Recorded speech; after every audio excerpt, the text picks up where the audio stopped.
All right, I think we're live now. I appreciate the patience from everybody, and apologies once again for last week. Not happening. So we just witnessed a big-time victory for the Rutgers Scarlet Knights, winning 49-17 at home, winning in running away fashion in the second half, covering the spread. So it was a great team effort. Alec, you were at the game. I was at the game. What are just some of your high-level thoughts on how today went? Well, first you got to talk about Monangai and the effort that he put out. A career game for him for the second game in a row, really. 27 carries, 208 yards, 3 touchdowns. And Antoine Raymond in his second game, 17 carries, 77 yards, another touchdown for him. Ethan Kaliakmanis, 14-23, 230 yards, 3 touchdowns, and an interception in the passing game. It looked like they were a lot more willing to open up the playbook just a tad and throw some more deep balls. That's where the interception came in. But also one of the touchdowns on a beautiful deep ball to Chris Long. He had led all receivers with 4 catches for 87 yards and a touchdown. Tamir Miller, 4 catches, 77 yards. And then nice job by KJ Duff as well, getting a deflection touchdown. I couldn't tell it was off the hands of Kenny Fletcher off the Akron linebacker's back, but it landed in the hands of KJ Duff, so that's all that matters. Overall, a really good day for both ends of the field. Again, for the second game in a row, kind of started a little bit slow, took a little bit to get going, but once they did, they were off to the races. They scored a touchdown in the first quarter, and then they scored 14 points in each of the next 3 quarters. So just a really efficient day for both sides of the field, both parts of the offense. And I mean, you can never really complain too much about a 32-point win. Yeah, it did feel a little shaky at first, though. Early on in the game, you have that interception on the first drive for Ethan Kaliakmanis. You have just a lot of sloppiness, especially in the passing game. It seemed like every throw was a tight window throw, at least in the first half. Things obviously opened up in the second half. Kyle Monangai, first half stats, 17 carries, 162 yards, 2 tutties. Just absurd. Absolutely absurd. And I said this last week, but my prediction is getting worse and worse with his rushing yards on the season. I said last week, I'm already ready to take the L on that one. I think he's clearly going to have closer to 2,000 yards than 1,000 as long as he stays healthy. But I thought Akron was just shooting themselves in the foot left and right too. How many drop passes did they have in that game? Rutgers, I thought, played really well defensively in the run game. I thought they really stifled what Akron was trying to do outside of that one really long touchdown run and a few QB scrambles. But overall, this is a team that looks like they're rounding into form. If they could look a little bit more like their second half selves and not go off to these slow starts, I think that special season that we keep talking about might be on the horizon, especially with how some of these other teams are performing this weekend and in the last 2 weeks, honestly. We talked about Kyle Monangai. The running game was just fabulous today. Kyle Monangai with his awesome performance. I think Antoine Raymond probably could have had 100 yards in the second half if they really wanted to get him that as well.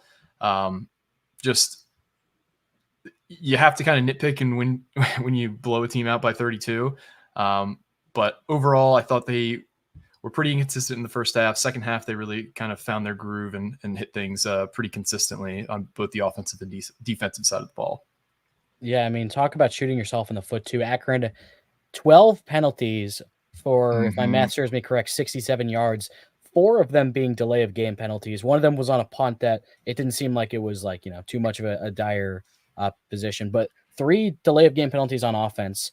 And then they had a false start. And then on defense, 7 penalties on the defensive side, a few pass interference penalties, offsides here and there, a couple of illegal substitutions. It really felt like Akron's defense in particular was kind of off kilter for a lot of the game. They got pretty handsy in coverage. They were always making some of those late substitutions, led to a couple penalties, like I said. And Rutgers took advantage. I mean, we saw Ben Finley only 14 of 31 for 138 yards, a touchdown and an interception later on in the game. And then eventually Taj Bullock did come in. We saw him in some of those 2 QB packages that Joe Moorhead likes to throw out, and he finished that game off. I thought the defensive line had a much better game. They were able to put a lot more pressure on Finley, and I think it's because he's a lot less mobile than Jashawn Scroggins of Howard. And it felt like so Wesley Bailey was out again. I thought Jordan Walker played pretty well in his place. Aaron Lewis had a couple of good pressures. And yeah, I mean, I felt like you said before, they defended the run really well. They had 9 QB hurries, 2 by Aaron Lewis, 2 by Jordan Thompson on the defensive line.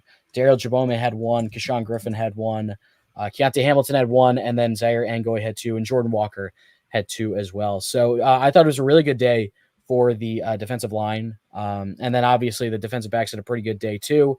They put a lot of pressure on Finley, and he just was not able to take advantage. A lot of missed passes because of defenders in his face. Yeah, no, they really just couldn't get much going on the passing end. Akron, they were just, anything they were getting was just kind of like broken plays. Like you saw that one long touchdown they had in the first, I think it was the beginning of the second half. That was just a blown coverage by 2 younger guys. I couldn't tell if that was Bo Mascow or if that was Kosh Sanders on that play who kind of blew that coverage. But other than a few broken plays, they just could not get anything going in the passing game. On the day, Rutgers had 515 yards of total offense. They only allowed 307. I want to touch back on the delay of game penalties. It was almost like when they were driving in one direction, the play clock wasn't showing up. I'm not saying that's what happened, but that was the only thing I could think of as to why they kept having these delay games. Like, it's not like the crowd was super loud, and we can kind of talk about that, but I think it was just sloppiness and just a poor team effort on Akron just to kind of get plays run. And that was kind of the theme of the day, is just they were not really able to cobble together anything that really was successful outside of a few long plays. The crowd, I want to reference it. That was a pretty light crowd for a team that's coming off a bowl win. Had a pretty nice showing against Howard. I guess the weather had people scared away, but it ended up being, for the most part, a pretty nice day. It was about as nice of a fall day, or I guess it's not fall technically yet for the solstice stands out there, but that was a really nice day for a football game. We had, cloud coverage. It was, in the high 70s. I'm kind of bummed by the showing by Rutgers fans today. Yeah, I mean, according to Brian Fonseca, it was the smallest crowd since, I forget if he said it was last year's Wagner game or the year before that. It was Wagner's last year, you said? Yeah. Okay. So yeah, I'm not really sure. It was the Walk to Believe as well before the game, which Greg Schiano said post game had a really good turnout, and everyone was really happy with that. It definitely felt like it thinned out in the second half as well. With there was a threat of some storms. I don't think they ever actually came in, but yeah, I didn't really get that. I guess people may have been gearing up more so for Washington. Yeah, I'm not really too sure about that. But yeah, it definitely seemed like a thinner crowd than one would usually expect. And I was surprised that, it was not as light, or Howard wasn't as light, I guess I'm trying to say, because the circumstances of that game, it was a little weird, but I mean, either way, the team still won. And I'm sure if they get the win, even if they don't get the win in 2 weeks against Virginia Tech, that Friday night game against Washington is going to be as hyped, if they win against Virginia Tech, I think, as any game since either Michigan or Penn State in 2014.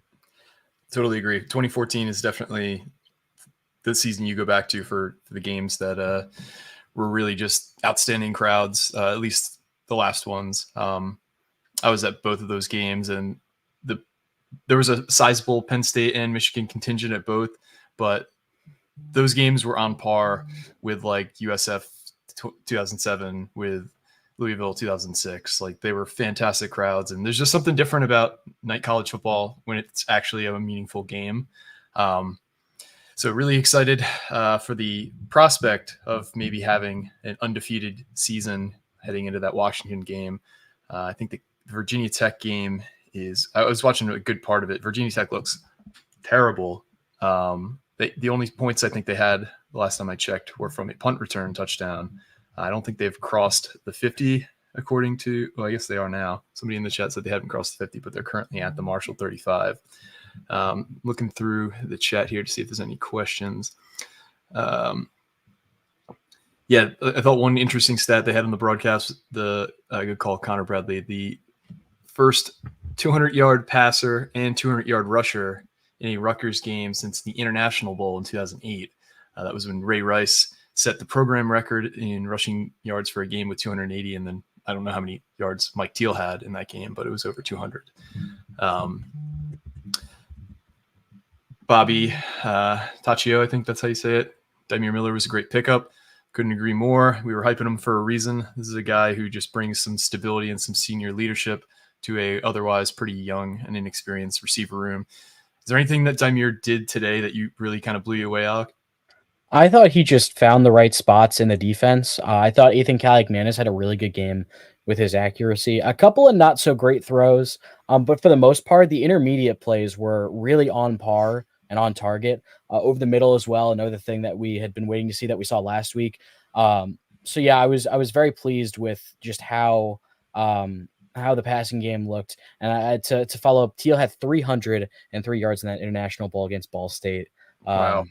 Yeah, impressive to have that many. But that was Ray Rice's last game. They gave him 37 carries. So, but anyways, yeah, I was very happy with the passing game as a whole. I thought Miller found his spots. It really does look like he is a veteran wide receiver who knows exactly what he needs to do. And you can use him in a lot of different ways too. He can line up on the outside and be that boundary guy that can go and stretch the field. And they tried to target him a few times doing that. And you can also line him up in the slot as well as just get him, some stuff over the middle or towards the sideline, really anywhere you can line him up. And he's one of those guys that knows where he needs to be. And it looks like him and Ethan have already built pretty good chemistry. Yep. Couldn't agree more with anything you've said. I think they still have not kind of displayed his top end speed yet.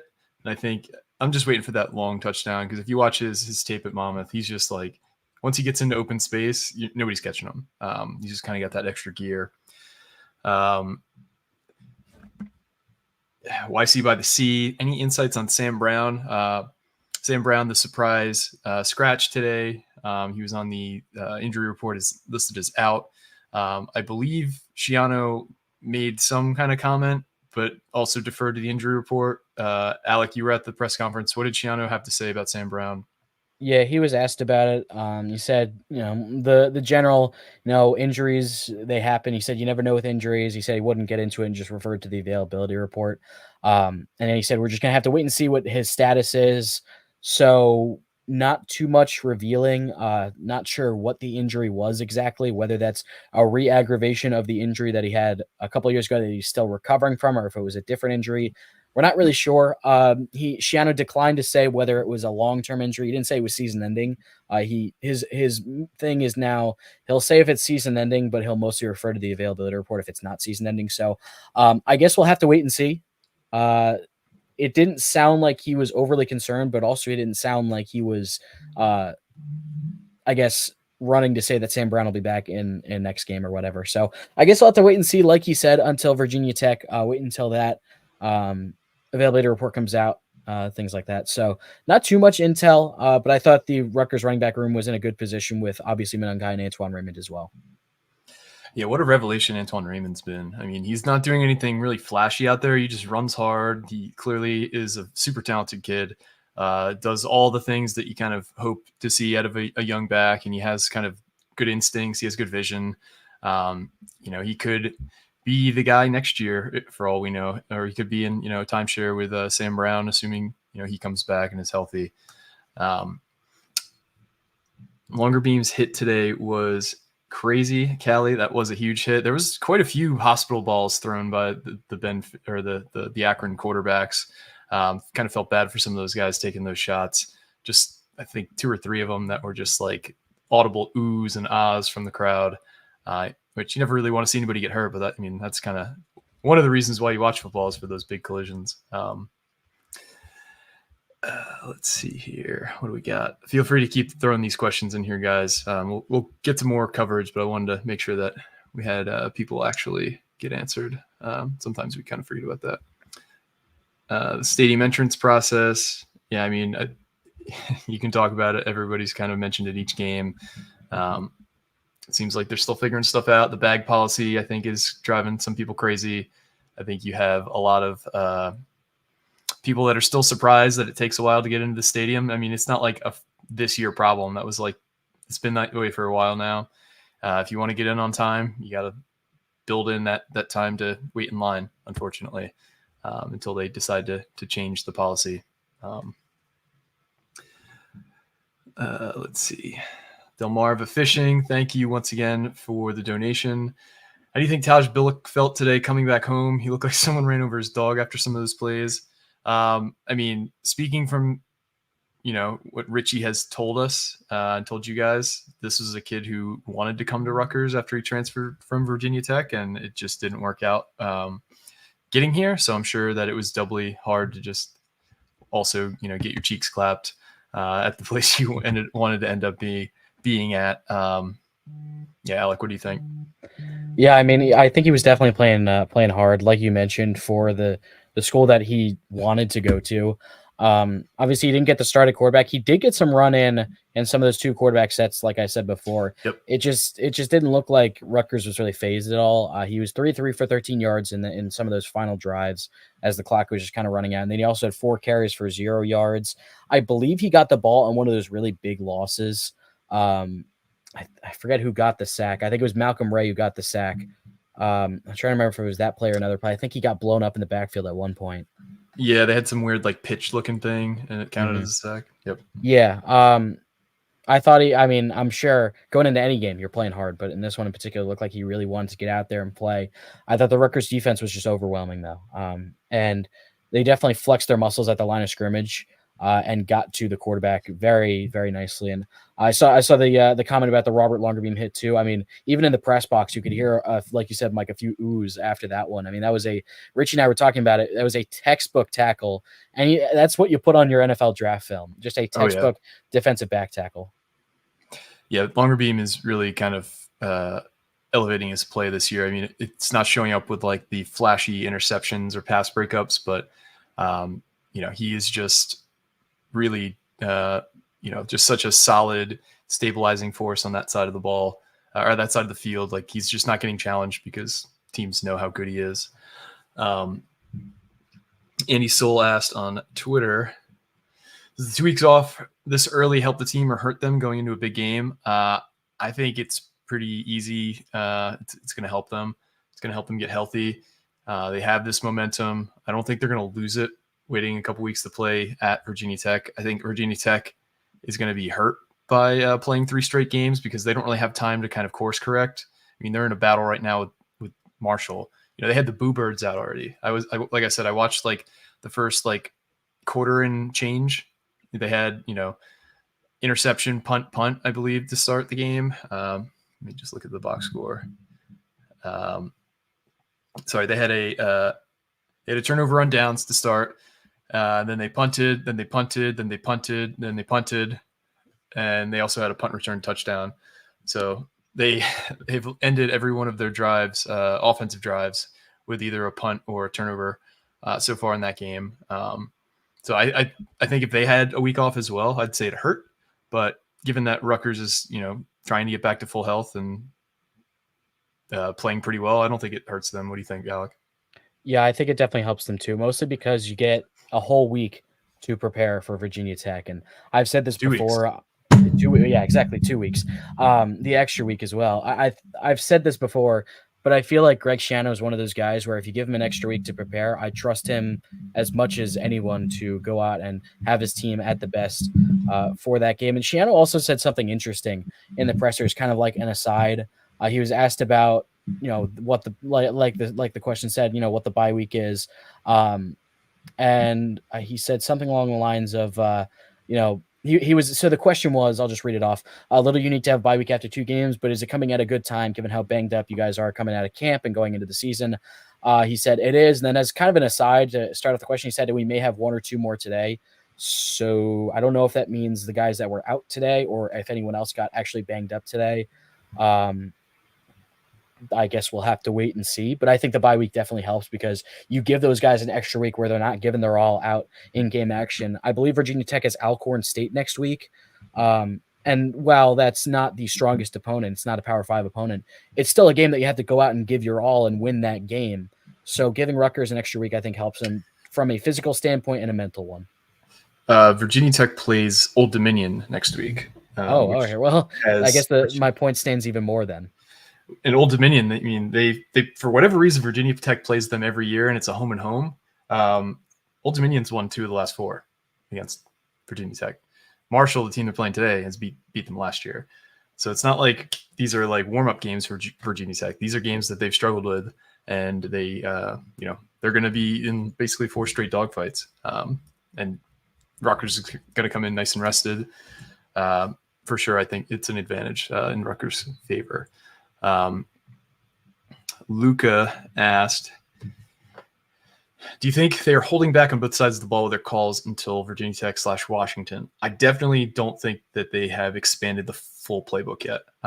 There has not been a single trick play. There has not been any sort of misdirection that I can remember outside of like play action. So I do think that they are holding back a bit in the playbooks. What do you think, Alec? Yeah, I don't think we've seen some of the most creative plays. I mean, I still think this team is going to have a lot of the same game plan where they're going to run the ball a lot and then give Ethan Kaliakmanis some easy throws and also obviously try to have the defense respect your deep game.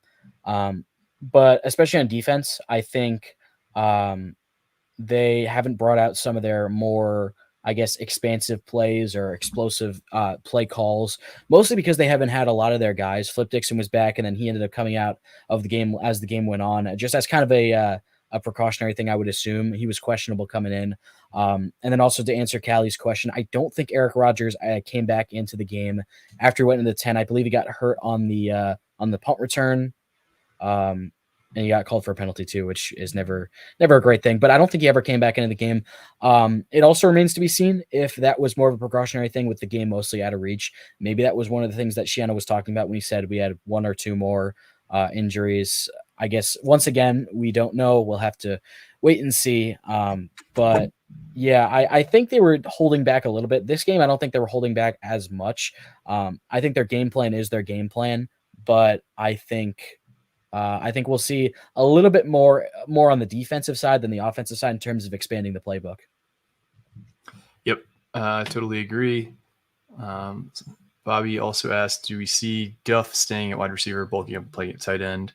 I mean, if he can play wide receiver at a high level at his size, I think you keep him there. Typically, receivers get moved to tight end when it just doesn't work out for them playing the position. So I think they keep him at receiver. What do you think? Yeah, I agree. I think they keep him at wide receiver as long as he continues to progress and grow the way he has as a true freshman coming into the game and scoring on a touchdown. Yeah, I agree, especially considering tight ends aren't exactly the focal point in the offense. I don't think they are rushing to get a guy with the athleticism and size that Duff has and trying to put him on the line as mostly a blocker and then, giving him the ball on, in the flat and things like that. I think they're willing to keep him at wide receiver given his size, like you said. Paul McNeil said Kyle got robbed by that dead whistle. Greg needs to tell the refs before the game not to be quick to blow it dead when he has the ball. I mean, I don't think Greg's going to do that, but I agree that there was at least 2 or 3 times where they blew the whistle pretty early. The one obviously where, he was dancing in the end zone and they had blown the whistle about 2 seconds earlier. But yeah, it's all up to kind of like the individual crew of the day. But the way I understand it is when the player's momentum is stopped or he starts to go backwards, that's when you blow the play dead for forward progress. And at least 2 of the times, he was still churning forward when they blew that whistle. I think one, and I'll have to watch the TV copy, I think he was getting lifted into the air by a defensive player. So technically, I guess his progress did get stopped, but the other was inexcusable. What do you think? Yeah, I agree. From watching it, live in the stadium, I think they were definitely a little quick. The problem with officiating Kyle Monangai is that his forward progress is almost never stopped when he's not on the ground. If he is still standing up, he's going to be moving forward. So that makes it definitely a little bit more difficult to officiate him. But yeah, I agree. Some of them were pretty quick. But I mean, if you're Kyle Monangai, you just got to keep the legs moving as he always does. Bit of a bit unrelated, but I am most impressed with his balance every single time he carries the ball. If I remember correctly, I feel like there was a feature last year about how he was experienced in dance, and that definitely helped his balance. You can correct me if I'm wrong. I believe, but it checks out. Watching him run the football, especially keeping the legs moving, his balance is excellent as a running back. I think that's his strongest trait. You're probably right. I just don't specifically remember that. If you're remembering it though, I totally believe that it happened. I'll see if I can find it. Okay. I was going to throw this one to you first, but I'll take Drew's question. Have your expectations for the season changed at all after the first 2 games? Well, personally, no, because I was on the razor's edge between 9-3 and 10-2, and depending on where you've seen me write up my prediction, it was either 9-3 or 10-2. So it hasn't changed for me. I think the harder games, I don't want to toot my own horn, but I had the hardest 2 games as USC and Nebraska. And I think those are the teams that have played the best on their schedule so far. I think Maryland is going to be a harder game than I anticipated. Billy Edwards, I did not expect to take the step forward that he seemingly has so far this season. Michigan State, I think, might not be as good as I thought as well. But they are giving Maryland a pretty good game right now. I believe it was 17-14 at half, and it's now 17-17 in the third quarter, with Maryland driving now in Michigan State territory and the red zone. So long story short, no, it doesn't really change my expectations, because this is what I expected. I expected them to just stomp a mud hole in these 2 teams' asses, and they did. So check and check. These are the only 2 games that, and maybe UCLA too, that I would be shocked if Rutgers lost the season. And at this point, I think UCLA is proven to not be really that good of a team. We'll see if they can bounce back from a really poor performance at Hawaii last week. I think they play, I guess they're off this week. I don't see them having a game listed. But what do you think, Alec? Has your prediction, or has your kind of expectation changed at all? I don't think so. Like you said, I was kind of expecting these first 2 games to go pretty easily. Now, these slow starts, I don't know if that's more of a product of trying to limit things in terms of what you're, letting out there, in terms of, your playbook and things like that. I don't know whether that's, whether that'll change with the higher level opponents, but I think my expectations are still the same. I have them going 9-4 if we count the bowl game, 8-4 the regular season. Maybe a little bit conservative compared to some of you guys as well. I have Nebraska being a loss. This is before the season as well. I had Wisconsin being a loss, as well as USC, and then I think they drop a game in November. I just don't know which one yet. But I've been impressed with the running game, especially Antoine Raymond in particular. My expectations are still mostly the same, mostly because of the caliber of these 2 opponents so far. Virginia Tech, I think, will go a long way in seeing where the expectations are. Totally agree. And while Virginia Tech isn't quite as good as I think anybody really expected this year, they're still the first Power 4 team you play. They still have a lot of really high-level players. They got a lot of NFL guys on that team. And it's still a really tough atmosphere to play in, regardless of what their record's going to be. I think it helps that they've had a slow start, because that means it's probably not going to be a night game. But still, that is going to be this is going to be the first test of the season, and then it's not going to get any easier from there out. So let's move on to the next question. PMAT Poisset, I guess your name is. I know I've seen your name a bunch. I just never know how to pronounce any of these. I predict on a TD on a double move first drive against Virginia Tech. I can totally see it if they can keep the protection as strong as it's been the first 2 weeks. Virginia Tech has kind of struggled generating any pressure and dealing with quarterbacks the first couple weeks now. So I can totally see that. Alec, do you think anything tricky is on the menu for Virginia Tech? I mean, when we're talking Greg Schiano, I think you're always in the market for something tricky to happen. Whether that comes to start out, I wouldn't be surprised. In terms of like a double move off a wide receiver, I thought it looked like it was a sluggo route, the slant and go on the Chris Long touchdown. They also drew a pass interference on a post corner on that double move as well. So we'll see. I'm sure they're going to show some wrinkles.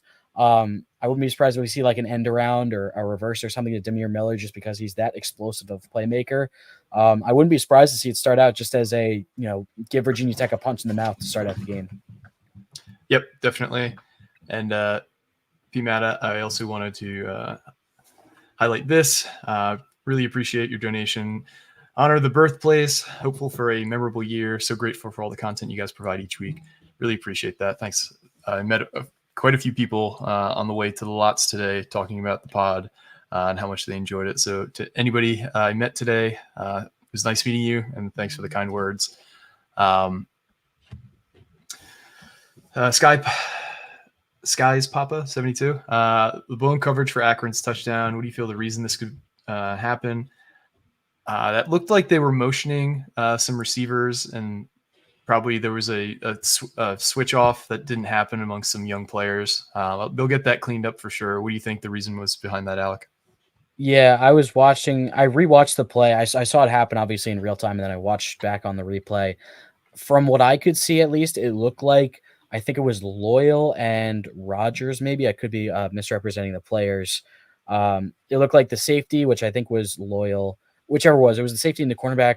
I think it might have been safety and or cornerback and a linebacker. I don't know, semantics. It looked like two guys blitzed and no one really moved over. It looked like Loyal was late to move over. He was in the middle three. It looked like he was a little bit late to rotate over. Whether there should have been someone kind of following the wide receiver as well, I guess it remains to be seen. It looked like it was a miscommunication on who was supposed to blitz. At least that's what I could tell. Schiano mentioned that in the postgame. He said, obviously he said, we got to fix that up, and we will fix that up, things like that. So, I mean, if that was probably the quote unquote worst play that we saw from Rutgers today, and obviously you don't want to see a busted coverage like that for a long touchdown. Also had the long rushing touchdown in the fourth quarter. But those are fixable things, just communication things with the play calls. Those are easy fixes just to make sure everyone's in the right spot. And that's why you have some of these easier games in the beginning of the season to work out those kinks. Definitely. Paul Preston says Rutgers 31, Virginia Tech 17. Thoughts? I mean, I could see them winning by multiple scores. I think it's ultimately going to come down to how healthy is Rutgers. Do they force a couple turnovers? Is there some kind of big splash play on special teams? I could also see this being really close. Alec, what do you think? Yeah, I agree with basically everything you said. I could see this game going either way. I think that Rutgers, I don't know. I don't want to be like too gung-ho and say that I think Rutgers is going to win by double digits. I think it will be a close game for a lot of the game because Virginia Tech does have a lot of good skill position talent.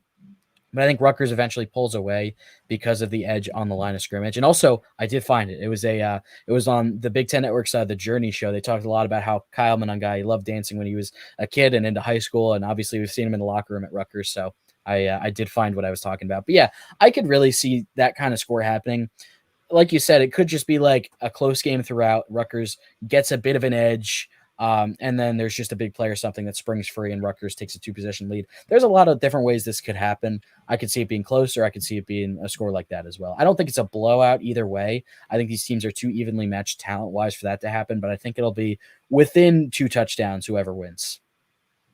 Yep, totally agree. I don't think it's going to be like a 31-0 game going into like the fourth quarter and then they get some garbage points. I think if they do get to if they get to a double-digit lead, it's a 7-point lead going into the fourth, and then Kyron Jones has a pass deflected, intercepted, brought back to the house, something like that. Richie just updated on the play. Yeah, I guess he's watching here. Hi, Richie. On the deep touchdown, it was Flip Dixon and Dariel Jabome who were both blitzing, and I guess nobody picked up. So that's what happened on that play. Again, fixable. So should see it be better next game.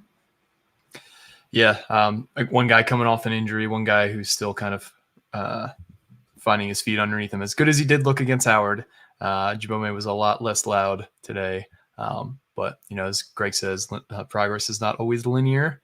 I actually dropped that at work the other day, that line, and a few people were looking like wide-eyed. It's like, oh my God, I'm stealing that. Did you just think of that? And I was like, yeah, I thought of that. That was me. Yeah, I'm very smart. Listen to me. No, that's a great quote by Greg. Last year, Delmarva Fishing, thank you once again for the donation. Last year, I was asked if we were ready to compare Kyle to Rice, and it was shut down by De Palma. Is anyone ready to admit he might be the best running back at Rutgers ever? I think the comparison's fair. Is he the best ever?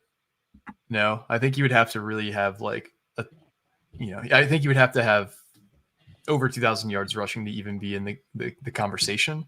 Because it's easy to forget how insane and how consistent Ray Rice was in his time at Rutgers. I'm gonna try and share my screen here just to show his rushing stats while he was here at school. Hopefully this is showing up. Yeah, these were his 3 years at Rutgers. as a true freshman, 1,100 yards, 5 touchdowns. His second season at Rutgers, almost 1,800 yards rushing and 20 touchdowns. His final season at Rutgers, 2,012 yards rushing, 24 touchdowns on the ground, 25 catches, 239 yards receiving, and 1 touchdown. So he had 25 total touchdowns his last year and over almost 2,400 total yards, 2,251 yards from scrimmage. Those numbers are just stupid. So, and these were all on teams that, were arguably some of the best in Rutgers history too, that 11-2 2006 season. So I think while Monangai, he's going to be in the Rutgers Hall of Fame one day, he is not quite at Ray Rice's level yet, in my opinion. I think he's within the top 5. I mean, just looking at the career rushing yards record, Ray Rice, 4,926. He is a full 1,800 yards ahead of Terrell Willis, who's second most at 3,100. And then J.J. Jennings at 2,900. I don't remember after today how many yards Monangai has. I believe he's close to the top 10. But, I mean, Ray Rice's 2007 season alone gets him probably within the top 15. 10th is Albert Smith with 2,269 coming into today. So, I mean, that would probably – Ray Rice's 2007 season alone probably gets him in the top 15. So, I think it's close. I think it's close to be in the conversation. I think he could be in the Terrell Willis, J.J. Jennings area of being close to I don't think anyone's taken Ray Rice's title though. I mean, the way he was able to carry the offense, I mean, the fact that he was given the ball over 30 times a game at certain points, I mean, his durability as well.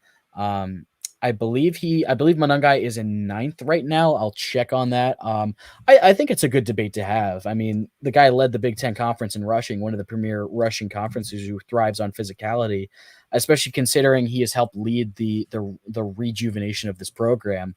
I think Ray Rice will be at the top for a long time, but it's a good conversation to have at this point, seeing how well Monangai has played. Yeah, totally. I think he's greatly outshined his recruiting ranking, which is pretty obvious at this point. But I think Ray is just such an insanely good player. And you have to bolt on what he did in the NFL too as part of his legacy, in my opinion. Like a guy like Devin McCourty, you have to say the same things about, because he did it in college, then he did it at the next level, at the same level that he was doing it in college. And so did Ray, even though his career was cut pretty short for a few different reasons that we won't get into. But long answer short, I don't think he's quite there yet. He could get closer to the top of the Ray Rice Mountain, but it's going to take a lot this year. And I did the math. After today's game, he's at 2,315 rushing yards for his Rutgers career. So that passes Bryant Mitchell, who played in the 60s, and slots him in between Mitchell and Jackie Crooks, who played in the 90s. He is about 120 yards shy of Jackie Crooks for 8th place. So he very well could get that against Virginia Tech. And then Isaiah Pacheco's next, who's 8 yards ahead of Jackie Crooks. So we could see him move pretty high up the list. If he's at 2,300 right now, Brian Leonard's in 5th at 2,775. So we could see him move into 4th and maybe even 3rd by the time he's done this season. Yep.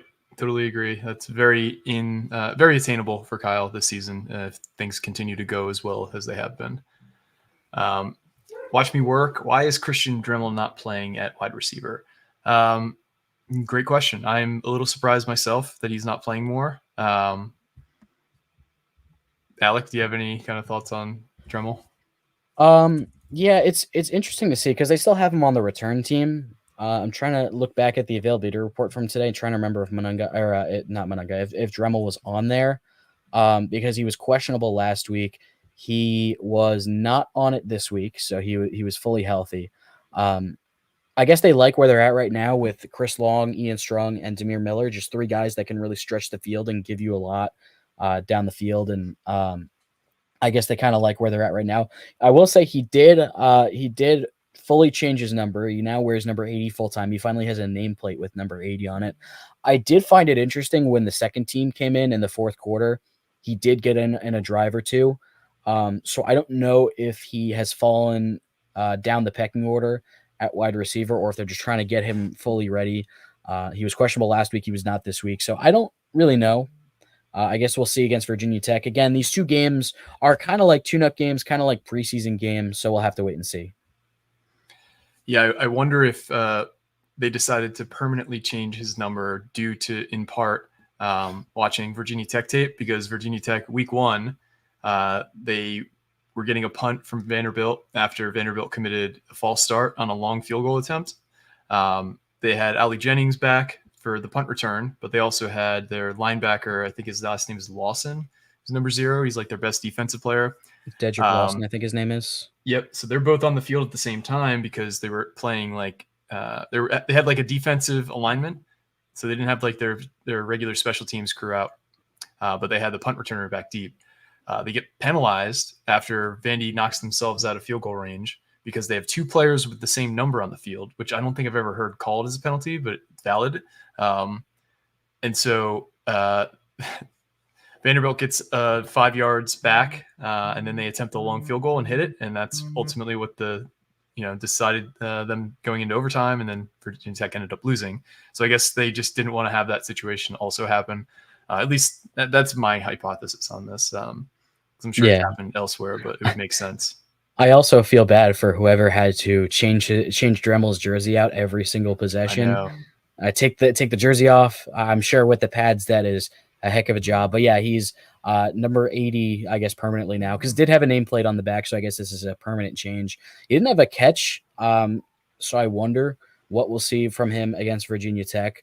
He was 85 on the punt return. So one of the broadcasters in the Howard game accidentally called him Ben Rosenblatt because that's who does wear number 85. Okay. They had to change it because Shaquan Loyal is one of the gunners, and I guess I don't really know why this didn't happen at the beginning of the season, but as long as there's no penalty, I do not care. Yep. And God forbid, they're trying to get this new, set of pads on him in New Jersey, and they just can't get it off his head, or they can't get it on in time. They had to either take a delay game or call a timeout. Schiano would lose his absolute shit if that was the case. Moving on here to another question. Does Rutgers pass the eye test? This is Gracchus 1330. Did Schiano get them ready for Big Ten play? I mean, they passed the eye test to me. They're not playing perfect right now, but I think they look like the much better team the first 2 weeks than their opponents. Alec, what do you think? Yeah, I think they've passed the eye test against their competition so far. Obviously, the score speaks for itself, but the way that they were able to impose their will and get better as the game went on definitely helped pass the eye test for me. I mean, these were 2 games where they didn't look the best in the first half, and then they went into the locker room, came out, and looked much better as the third and fourth quarter went on. I think they passed the eye test. I think Ethan Kaliakmanis passes the eye test at quarterback. I feel like we haven't talked about him as much, but I think he definitely passes the eye test at quarterback. The way he throws the ball, where it's at, the placement, I think has been very good so far. Just kind of trying to work through some of the unfamiliarities, I guess, of the passing game. There were also, like we talked about before, a lot of penalties on defense for Akron, a few pass interference and holding calls. So I think their offense passes the eye test. I think the defense, once they get some of their other guys back, will follow suit. So to make a long story short, I guess the answer is yes. I think they did pass the eye test, and I think they are ready for Big Ten play physicality wise. Yep, totally agree. You mentioned Kaliakmanis. We haven't really gone too deep on him today. Let's just kind of talk about Ethan. So today, I thought he showed some really good things. They finally unleashed the Kraken of the deep ball. He had a couple of nice long attempts. The first one was intercepted. The Chris Long touchdown obviously was a perfect throw. You're not going to throw that kind of pass, 10 times a game.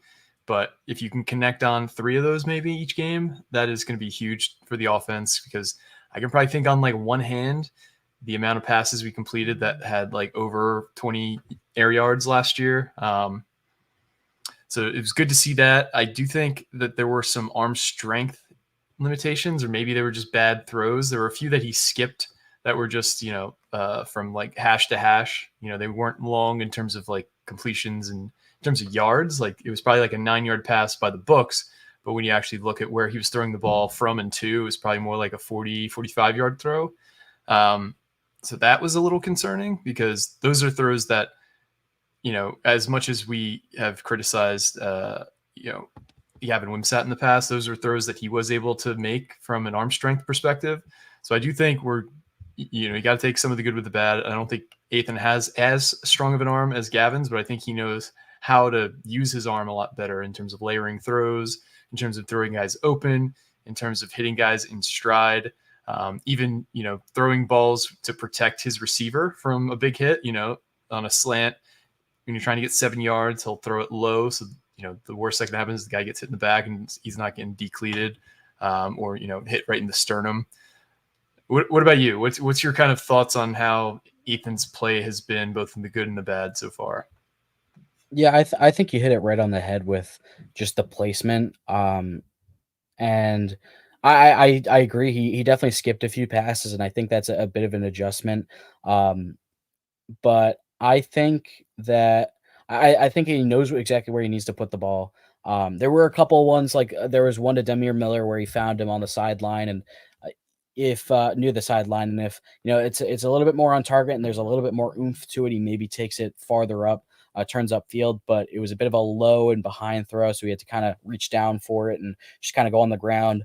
I think those are also things that'll be worked out with more time and familiarity, just knowing where your guy is and how to throw him open. I definitely think, Ethan definitely doesn't have as good of an arm in terms of the velocity and the strength as Gavin had. But I think Kaliakmanis provides a better option with his arm to this offense, where just need to hit the simple throws in stride, and he's been able to do that.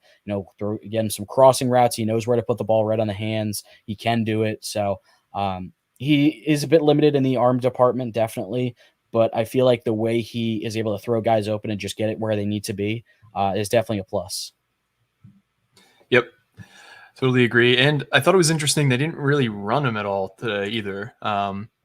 He seemed like he was pretty dead set on just handing the ball off on every RPO, which, I mean, you can't really complain with the results. I mean, the team only had 2 rushers, but they rushed 44 times for 285 yards and 4 touchdowns, almost 7 yards a carry between Kyle and Antoine.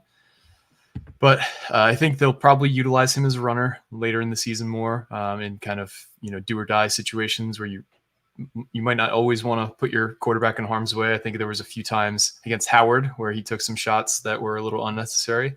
But I do think he'll be utilized more as a runner later in the season, in my opinion. But it was interesting that he didn't even get a single carry today against the tougher opponent than Howard. Let's see here. Here's another one from Delmarva Fishing. Do you guys think the D-line answered some questions today? Aaron Lewis and some others caused so many issues for Akron. Alec, why don't you take this one? Yeah, I was definitely impressed with how they responded. Granted, like you guys were talking about earlier this week with Perry McCarty, who was a big Akron guy, I thought the Akron offensive line definitely struggled a lot, but I think Aaron Lewis and Jordan Walker, who got the start in place of Wesley Bailey, was able to take advantage. So I was impressed. Aaron Lewis definitely played a big role. I felt like he got held a bunch of times too. Yeah. They weren't really calling it. There was one time where he got held, and then the Akron right tackle just kind of flattened him on the ground. But those are the kind of things that happen during the course of a game. Getting consistent pressure, I think, is going to be the next question. I think getting Wesley Bailey back is going to help that a lot. And I'm sure we'll still see a lot of blitzes as well from Joe Harris-Amiak as the season goes on. But I'm not overly concerned. I thought Malcolm Ray had a good game too. He had the big sack, and then he also did a good job of just kind of eating blocks, opening up some lanes for some other guys. So it's still a work in progress. I think they didn't have the best game, but I thought they were much better against Howard. Or then against Howard, I should say. Yep, definitely agree with you there. I thought they definitely caused more pressure. They definitely blitzed more as well. So it was tough. It's so tough when you're watching a game, especially when you're on I was on the 20-yard line. It's just really tough to see the entire length of the field. I really have to kind of sit down and rewatch the entire game to get a better feel of how things went. But it did feel like they got more pressure today. So that's in my opinion, a positive. And here's kind of a related question from Sky's Papa 72. Are you concerned that the best way to generate sacks through blitzes instead of down 4. I mean, that's going to be the way most teams get sacks through blitz. So it's easier to get a sack when you have more guys rushing than fewer. But the general gist of the question, yeah, it does concern me that they're not regularly getting pressure with 4. And that was something that Greg talked about being worried about, and he was pretty candid about that. And I think not having arguably your best pass rusher for the start of the season has only exacerbated that. I do agree that what Alex just said is that when we get Wesley Bailey back, and if he's at 100%, I think we will be able to more consistently generate pressure. But yeah, I am concerned with it right now. It's probably one of my biggest concerns with this team at the moment. And we're 2-0 and have won 2 games by 30 plus each. So it's not like you got to kind of nitpick a bit. But yeah, that's probably one of my biggest concerns right now. How about you, Alec? You kind of just answered this, but is there anything else you wanted to talk about? Yeah, it's definitely a little bit concerning not seeing more consistent pressure with 4. But one thing that Schiano and Harrison do like to do is mix up the pressure a lot. So I think we'll kind of see a mix of the two, going with 4 and then dialing up pressure in some of those big play situations. But yeah, like I said, I think getting Wesley Bailey back and 100% in the rotation is going to help. Not just because of having Wesley Bailey and his talent out there, it also gives some more depth options like the Jordan Walker that we saw today, guys like DJ Allen, as well as Jordan Thompson, we also saw for a lot of snaps, gives them more opportunity to make some spot plays as well. So just having that full room is going to be pretty important. It's definitely a little bit concerning, like you said. If you had to nitpick, that's probably the place where you do it. But I think they'll start to round out to form. To be honest, the last 2 seasons, they haven't done a great job of getting pressure with 4 at the quarterback. So I'm interested to see how they continue to progress, especially with two new position coaches on the defensive line. It's definitely a bit of a concern, but I also think that there's enough talent that they could fix it as the season goes along. Yep, definitely agree. Gills, I'm not even going to try and pronounce that last name, but Gills asked, how concerned are you about Ethan's decision-making? Seems like the entire first half he was throwing into coverage. I think this is part Akron was a little bit better in pass defense than I think we expected. And part, I agree with you. I think we knew as a player coming in, he had a bit of a gunslinger streak to him. And that was part of the analysis we gave was he's going to turn the ball over probably more than Gavin does. But he's also going to open up the offense because you are able to kind of at least threaten somewhat of a passing game now. Decision-making wise, he probably could have had 2 or 3 more interceptions today than he ended up having. Is it concerning? Yeah, but you don't want to throw the baby out with the bathwater. You don't want to take that mentality away from him because he won't be aggressive and hit deep plays or, try and fit balls into tight coverage. But yeah, I think that's something he's got to work on and get better at for sure. Yeah, I agree. I wonder where you got that statement from because I've heard you say it a few times. I wonder where you got it from. Which statement? Throwing the baby out with the bathwater. I don't know where you got. I've never heard that before you started saying it, but really, I don't think so. Generational divide, man. I guess so. Yeah, I guess so. But yeah, I mostly agree with the general gist. It seems like he's more willing to throw into those tight windows because he has the confidence that he can hit those passes. Watching Gavin Wims, and I know we've talked a lot about him as the season's gone along. It seems like he was mostly just looking for the open target that was kind of designed on the first read, and then if he's going to throw a risky pass, it's more so going to be either my receiver gets it or no one gets it. But yeah, like you said, Mike, I think it comes with the territory of having Ethan have the confidence to throw some of those tight window throws. Akron was definitely a very aggressive in pass coverage as well. So that definitely played a part into it. But I think that's, once again, just getting more familiarity with his targets and making sure he knows exactly where they need to be. And that's something that is going to progress as the season goes along. Yep, 100%. And I do think this is kind of the worst he'll look all season unless he gets injured in some way. Because like you said, he's still learning what it's like to play with this team because there's only so much you can learn in practice. Let's be honest. These guys are not allowed to be as physical as they were 10 years, 10 years ago. So, I think they're learning a lot about themselves and their teammates as they go along. So I do think you'll see improvement, but yeah, it's a little concerning. Julius Randle, what's up? I hope this is the real Julius Randle. I know it's not, but with the way that other teams have struggled against weaker opponents, it's good to see Rutgers performing well in these early season games. Totally agree. Schiano does not, at least outwardly facing, and I believe he's probably doing this as well internally.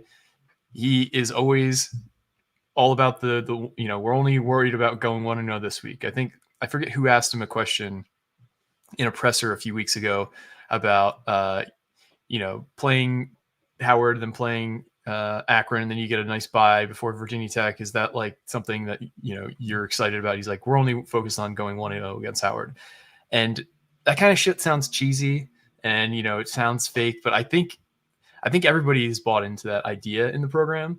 So they truly do not overlook teams. Maybe they don't take certain teams as seriously as others. This is just speculation, but it is obviously a great sign. Like, look at Penn State today. They were probably buying into all their press clippings. James Franklin's the most bullshit rah-rah coach in the Big Ten, and they blew the doors off of West Virginia in Morgantown, and they were 36-point favorites today, and they were losing in the second half to freaking Bowling Green.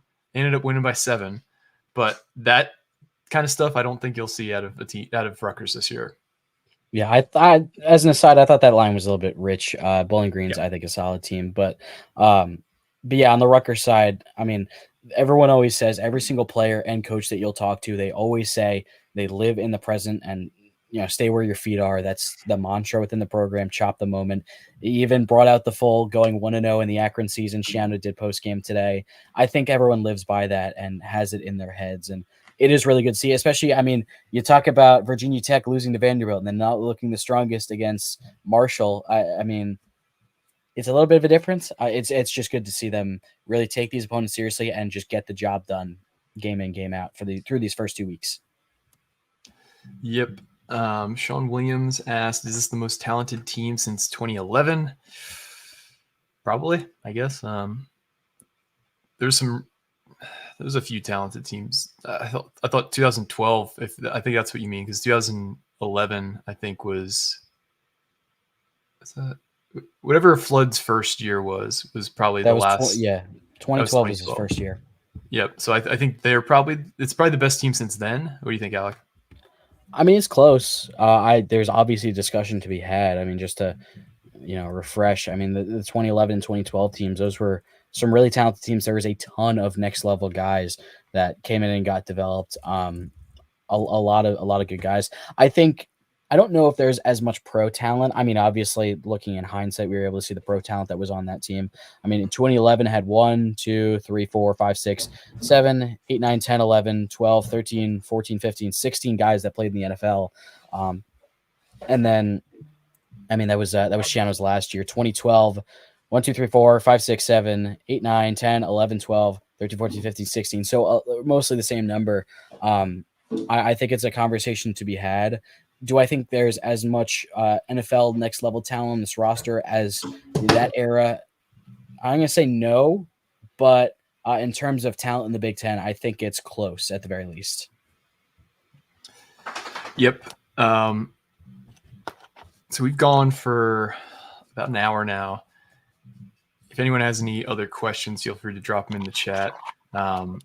Jersey Jet asked, did you notice Athan staring down his receivers in the first half? I did. There was a particular play to Ian Strong, the field side. It was just a play that from the time he snapped it, he was looking left and just threw it to him as soon as he turned his head around, and it almost got intercepted. Yeah, no, he did it a few times. Not what you want to see. Not typical for Athan, I would say. Sometimes, you think you have a certain read, and Schiano talked about this, and it's easy to just kind of like be like, oh, look, we got man here. This is our man beater. You're going to be open on this play. And then they have, some disguised coverage, and there's actually, a safety coming down into the box. Yeah, it's concerning. Anytime your quarterback stares down a receiver multiple times, it's concerning. Yeah. Yeah, I agree. And I also think on that pass, I think we're talking about the same play. He kind of floated the ball too in the flat when he needed to kind of fire it in as more of a bullet pass. Could have gotten intercepted by a better cornerback. Also, update, Gavin Wims is currently in the game for Kentucky. They are down 31-6 to South Carolina. He just threw an interception as I am speaking. So interesting timing. That game's on ESPN. Yeah, he got put into the game. I guess Brock Vandegrift. I don't know if he got benched or if they're just putting some of the younger guys in with the game, a 25-point game 10 minutes ago. He just threw an interception in the red zone or close to the red zone at the 23-yard line on third down. So just an update on Gavin Wims. Some things never change, I suppose. I mean, I wish him well. It's. I don't think anybody wishes anything negative on Gavin, but that's kind of the guy he is. Yeah, Brock Vandegrift is 3 of 10 for 30 yards and an interception early in that game. I guess not early in the game, through almost the three quarters and change. Gavin has 4 rushes for 37 yards with a long of 24, 1 of 2 passing for 4 yards and the pick now. Delmar of Fishing, thanks once again for the donation. James Franklin, my Penn State guys on my channel hate that dude. All hype and no substance. They can't beat Ohio State or Michigan. And I think this year probably Oregon and basically anybody else that's really good. Yeah, I think Franklin is like 1 in 15 against those 2 teams the last 8 years, something like that. It's a crazy number. Something like that. Although I did see a stat, they are 24-0. The broadcast said they're 24-0 in home non-conference games. Granted, I don't know how many of them are actually against Power 5 teams like the West Virginia game last year, but I think this is the year. I mean, for them to take advantage with the schedule. It has to be, yeah. They looked shaky today, though. They win. Yeah, they did. They looked real shaky. I could not believe that score. When you see a team like start off, in 7-0 hole and it's early in the first quarter, you're just like, oh, that's funny. That'd be funny if they lost. And then as you're watching, and then you're watching your game and there's more score updates, like, oh, they're up by 3 and midway through the second quarter. Okay, let's follow this a little bit. And then you look down and it's halftime at Rutgers, so you check the phone and they're losing at half. Okay, this is okay. I gotta actually take this. Like, this might happen now.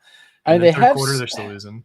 They have solid pieces. Like, they have Connor Bazelak now at quarterback. Their running back is solid. Their tight end, Richie was telling me, might be one of the first tight ends off the board in the NFL draft. So it's a MAC team, but it's not a bad MAC team, I will say. So, to bring it back to Rutgers, it's good to see Rutgers take care of business. Granted, a worse team, but they took care of business. Yep. Skies Papa 72. How good can this O-line become? I think they're already pretty damn good. Alec, what do you think? I think there's a pretty high ceiling. I think they've looked very good so far. They've gotten some interior pressure. Howard and Akron both. They've gotten some interior pressure on some of these runs. At the same time, I think Rutgers is a lot of times going to run the ball a lot, and teams are able to kind of sell out on that. So I think there is a very high ceiling. I think they have a lot of talent. These guys are also they have experience left. Like Kobe Asamoah is a third-year guy. Holland Pierce has been great. I think Kobe Asamoah is the only guy that has eligibility left off the top of my head. I think Needham might have one more year too, I think. Correct me if I'm wrong. But back to the main point. Yeah, there's a high ceiling for this unit, and they have one of the better guys out there to do so. And also, I'm looking at the YouTube chat now. I'm looking at the ESPN scoreboard. Notre Dame is about to lose to Northern. They might lose to Northern Illinois. Just want to put that out there. Yeah, for those who didn't see the message, Northern Illinois currently has the ball at the Notre Dame 20-yard line, 3rd and 2. They are down 13-14. There's a minute and 38 seconds left in the fourth quarter, and they're driving. If they get a first down here, I think Notre Dame has already used at least one of their timeouts. They'll have to burn all their timeouts. That would be wild. And this is another example of a team who had a huge win last week on the road at Kyle Field against Texas A&M. And now they're just totally shitting the bed at home against a Northern Illinois team who I really don't know anything about this year. It's 3rd and 2 right now. Clock is running. Notre Dame has one timeout left from the Notre Dame 21. They're about to break the huddle, so we'll see. Well, I will not cry a single tear if Notre Dame ends up losing this one. Do we have a shot with our schedule? to get a game day broadcast. Popular discussion today at the Nash watch party. Game day is in college game day. Probably not. The only reason I say that because ESPN does not have any kind of agreement with the Big Ten. So I doubt that they're going to really feature a Big Ten school. What you might see is a Barstool or a Big Ten or Big Noon Saturday kind of setup. I could easily see that because Fox is shacked up with the Big Ten. As you know, Barstool's just going to go really wherever they think they could drum up a big crowd.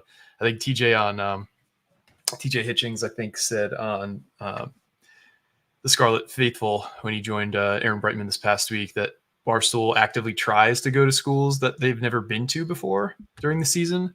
So I'm not sure if they would go to Rutgers again because they were there last year or 2 years ago. 2 years ago? Yeah, 2 years ago. But you can dream.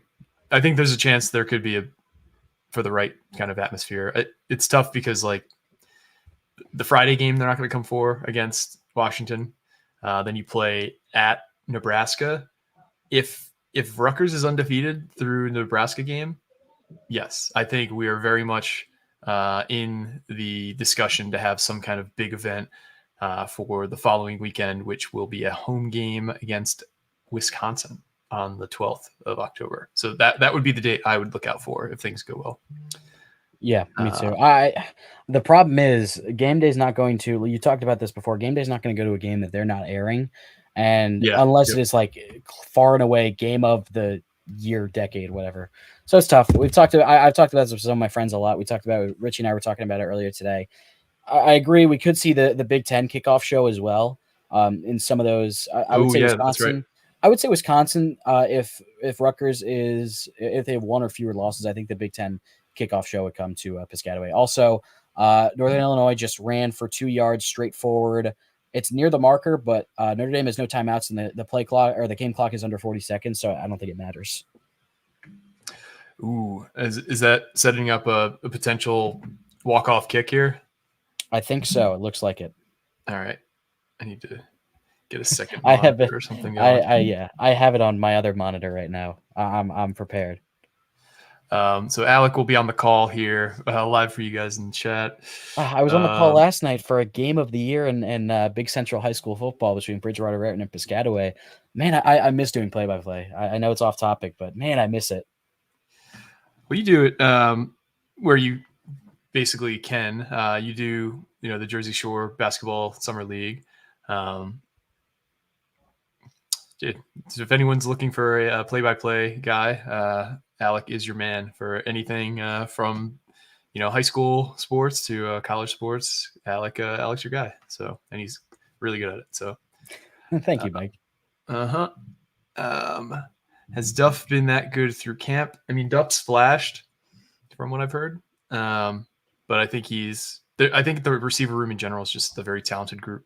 So we'll see. But even guys like Nassim Brantley, like he hasn't done anything yet so far. He hasn't been given the opportunity to. I mean, clearly he got beat out. Same thing with Dremel. Like to have your leading receiver not have a single catch through 2 games and he's healthy and certain other guys are banged up. Like I think that's pretty telling as to kind of how the rest of the group has done this offseason. Also, just an update on the Notre Dame game. They are in an official review right now, of course, to determine whether it's a first down. Notre Dame actually does have 1 timeout left. They're breaking the review. It is 4th down. The running back is short of the line to gain. So Notre Dame can take a timeout right now with 36 seconds left and stop the clock on 4th down, and Northern Illinois has to kick it. So that would set up a field goal attempt from what would be a 36-yard attempt right now. Yeah, the guy is made from 42 and 21 and missed from 53. Interesting. All right, yeah, this is about a 35-yarder. Snap good, spot good, kick is up, and it is it good? It's through. 16-14 Northern Illinois leads, 31 seconds left. Let's go. Man, it seems like Notre Dame, didn't they lose was it Marshall a few years ago at home early in the season? Yeah, it was Marshall, yeah. Yeah, they are kind of crapping the bed pretty regularly.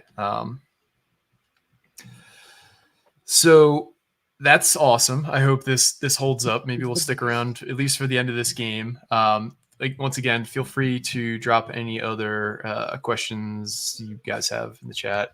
We were talking about doing this earlier. Do you want to just roll the presser from earlier today, Greg's presser? I am just your humble co-host.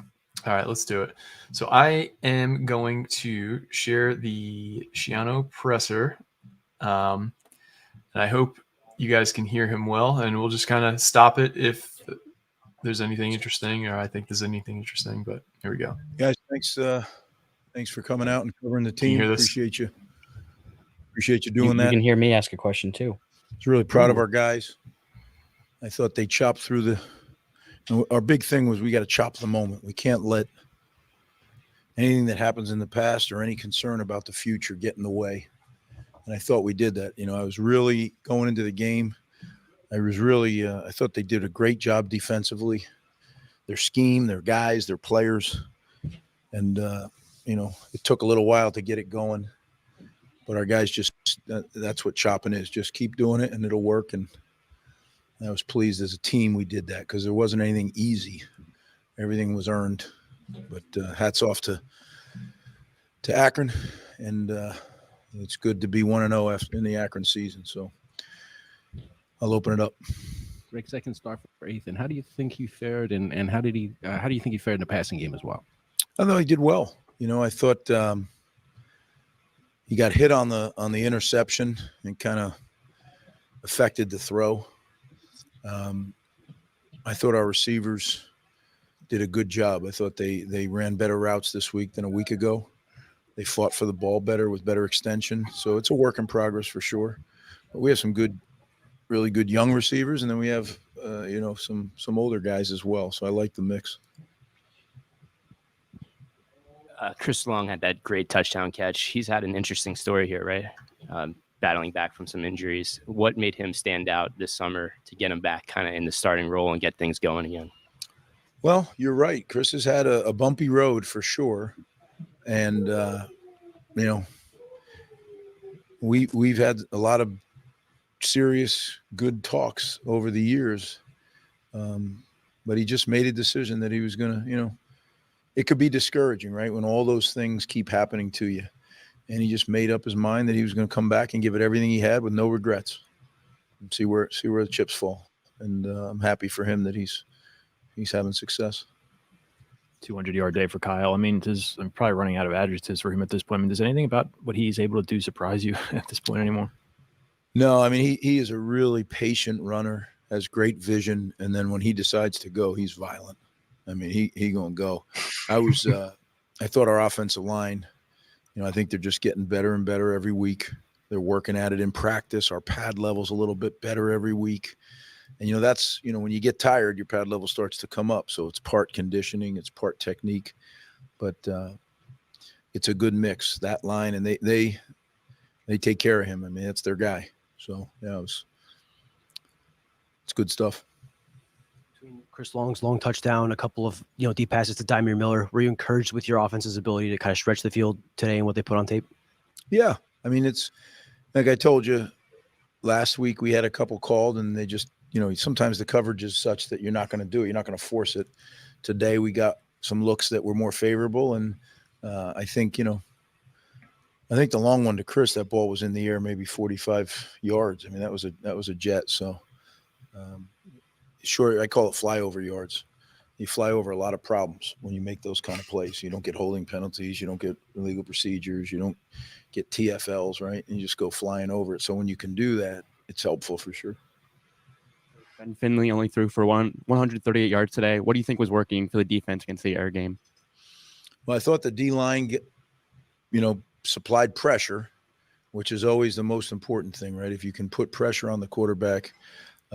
We didn't always structurally do it correctly, and he got out a couple times. But I thought the coverage was good, too. I thought Robert Longerbeam really covered well. I thought our safeties did a good job. We had a bust there, one bust that we got to make sure we fix. But overall, I thought the defense, again, played well. We can play better on defense, and we will. Once upon a time, Rutgers had a Heisman campaign for a running back. Are we at the point where we should start be talking about Kyle Monangai in the conversation of the best players in college football? I think you just did. Yeah, I don't know about all that.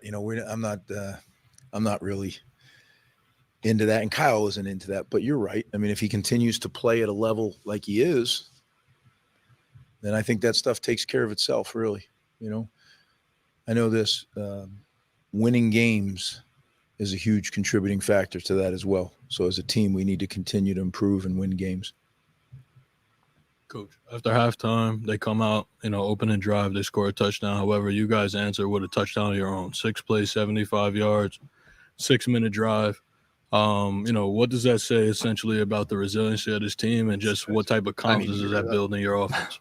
Well, I thought that was really big in that game, right? Because you're talking, it turns into an 11-point game, right? So it's a 2-score game. And like you said, we answered the bell. That was an important answer of the bell. And again, I've always told our team, games take on a life of their own. You look at it and say, how did that get out of control like that? That was huge. To go score with that drive was I think the most important part of the game. Hey, Greg, just going back to Kyle for a second. When you have a back, Do you want to stop the presser really quick? Northern Illinois just blocked the 62-yard field goal attempt. That was me live.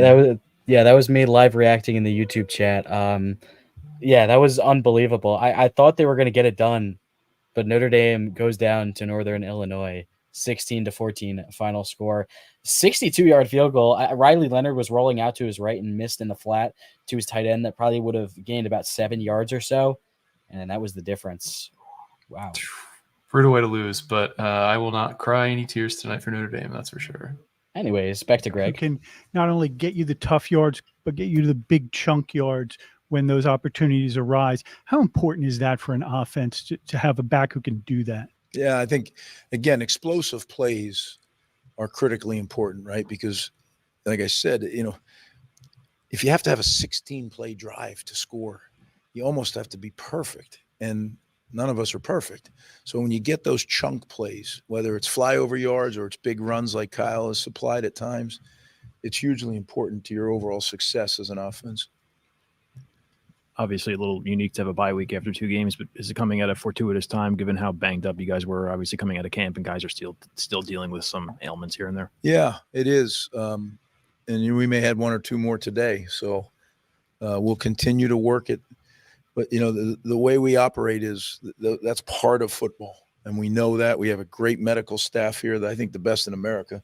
And they tell me, hey, here's the best case scenario. Here's the worst case. And usually it falls somewhere in between there. And that's how we do it. We don't lament over, we don't have this guy or we have that guy. You just got to go. You got to move forward. I thought Antoine Raymond stepped up, right? We don't have Sam. Antoine steps up now and really, really did a good job. So, I think that's the mentality you have to have. You fill that pipeline with players, and those guys got to be chomping at the bit for their chance, their opportunity. Malcolm Ray, I know he had that big sack, but also just his willingness to take on multiple blockers as well. Seems like it led to a little bit more of an effective pass rush. Can you just speak to his impact today? Yeah, Malcolm's worked really, really hard since he arrived here. He's changed his body. He's really gotten to become a finely conditioned defensive lineman. And, coming off, I know he was disappointed coming off his performance last week. And we talked a lot about, just chop your job and the plays will come to you. And I think that's what he did today. There's a saying we have, see a little, see a lot. As a D lineman, the old linemen tell you everything. You don't need to see a whole bunch. And if you'll just have the discipline to react to what he does, all of a sudden plays just come to you. And I think that's what happened with him today. I didn't, quite honestly, I can't see anything in there. But I didn't even know that he had the sack because I'm usually looking at the secondary, see if we got him covered or not. But, I heard the guys told me in the locker room that he had a sack, which was great. 1, 2, 3, 4. KJ Duff gets his first career touchdown. What does that do for a young player who I believe you said a couple times he had a good preseason, but for him to have a touchdown, have the results, what does that do for a young player's confidence and moving forward? Yeah, it's we were very fortuitous there, right? I mean, wow. The ball bounces right off their guy. I didn't really see it. They told me that. I didn't see the play. But KJ is a big target, and he's got really good hands. So as he, Coach Brock and Coach Perry, as they keep getting him better and better fundamentally, he's got the it. I mean, he and Ian Strong are going to be two really good receivers going forward. It's going to take a lot of work, but it'll happen. Did Sam Brown re-aggravate the injury from last season? And are you concerned about him moving forward? Well, you never know with injuries, right? I mean, I'm not going to get into the injuries. That's what the availability report's for, but we're just going to have to wait and see what the status is. But as I said, I was really proud of Antoine. You know, he stepped up and performed very well. Going back to Ethan, he seemed to take more shots down the field today. Was that something by design, or did he just see it and take it? Well, you don't just see it. I mean, the play's got to be called. He wouldn't last long out there if he just started taking shots on his own. But Kirk, I thought, called a great game. I mean, you go over 500 yards in offense, you know, that was good. But it's all about the players executing. And I think there was a couple times that we had opportunities that either we got hit the one time and it was an interception. And there was another time that we had a guy and didn't quite get it. I thought it's a little gray there when Ian Strong was on that nine ball there, but it is what it is. Another good game for Antoine Raymond. You kind of touched on it before, but what can you say about the work that he's done in the running back pecking order, especially in limited time as a late reclassification? Yeah, I mean, he's strong, as you can see. He's going to be a really good running back. He has that physicality that is Big Ten football. Like, you don't just hit him and he goes down very much. You know, he's usually falling forward, and that's a great trait to have as a running back. So yeah, I'm encouraged. The most important thing is he's taking care of the football. As a young back, sometimes you start to worry about production and forget about the most important thing, the football. He's been good with the ball, so we got to just keep coaching the heck out of that, and he's got to keep valuing that ball more than any yard. So far, so good. In the Scarlet Walk, you had a little embrace with Eric. You had a few moments with him. Just, was there more emotion in this game for you? And what was just kind of the emotion of having that and everything around this game today? Yeah, well, I didn't get to see the pregame, the walk, but I want to thank everybody. The guys told me there was like 1,000 people following him down the Scarlet Night Way. And, all those people did that, raised money for the Believe Foundation. So I think, first, a big, huge thank you to everybody who did that. It was a great event. Karen, his mom, who, we've been through a lot together, she was truly elated. She said, this was the best one we've had. And that made me feel good. And Eric, you could tell Eric had his game face on, but you could tell he liked it too. But Eric's a football guy through and through. So I was really thrilled that had they had a great event, and then to be able to win the game convincingly like we did, that's a really good Saturday. So again, guys, I appreciate you covering our team, and get a week off, and then we're back at it. Thanks.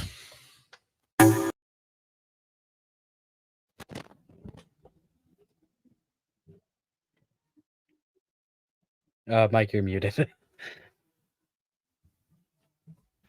I am muted. So that was Greg after the game in his presser. I think it would make sense for the next time we do this, because not next week because we have a bye. Play that more at the top, and then we can create some natural discussion points based on that. So we've gone a while. We have a ton of people here, almost 700 people watching live. I think this is the time to cut it off. Alec, what are your final thoughts on the game today and for how things kind of stand as we currently sit at 2-0 in the season? I think they met expectations. They took care of business against two inferior teams. They did what they needed to do. Kyle Monangai looks like a star once again. Ethan Kaliakmanis looks as advertised. More positives than negatives. The defense still a work in progress, especially with dealing with some of the injuries, but it's been really good so far. I think it's been about as we expected, maybe a little bit more in the rushing department, but I don't think you can be upset about these first two games. And also some more Big Ten football. Michigan State's currently in field goal range. They're at the Maryland 23-yard line with 30 seconds to go. And looks like Iowa is finishing off the Cy-Hawk game. I think they just got a first down under the 2-minute timeout. Not going to say 2-minute warning, because apparently they don't like that. 2-minute timeout. Caleb Johnson's 185 yards. Wow. So yeah, Big Ten football action currently in progress. So yeah, I guess just to put it short, met expectations. The season, the meat of the season starts now. Yeah, you kind of said almost everything I was going to say. I think it's pretty clear that they want to basically copy 85% of the DNA from last year into this year, just with a sprinkling more of the passing game, which I think there has been some promising showings early on. But also, like you said, next game at Virginia Tech is going to be the measuring stick. How far has this team progressed? How many players were being held out possibly because they had small injuries that they didn't want to exacerbate against these two inferior teams? How does this team handle a big-time environment going to Blacksburg? I think there are a lot of questions to be answered against Virginia Tech, and I'm excited to see this team play its third game. But we'll have a bye next week. I don't have a good idea for content schedule, but we'll try and get something interesting planned for you guys during the bye. But I do want to thank everybody who's listened. I can't believe how many people are still here after an hour and a half of us talking for a noon game. It's almost 7 p.m. So go talk to your families. We're heading out. For me and Alec, this has been another edition of the live stream post-game show for the Knight Report podcast. Signing off.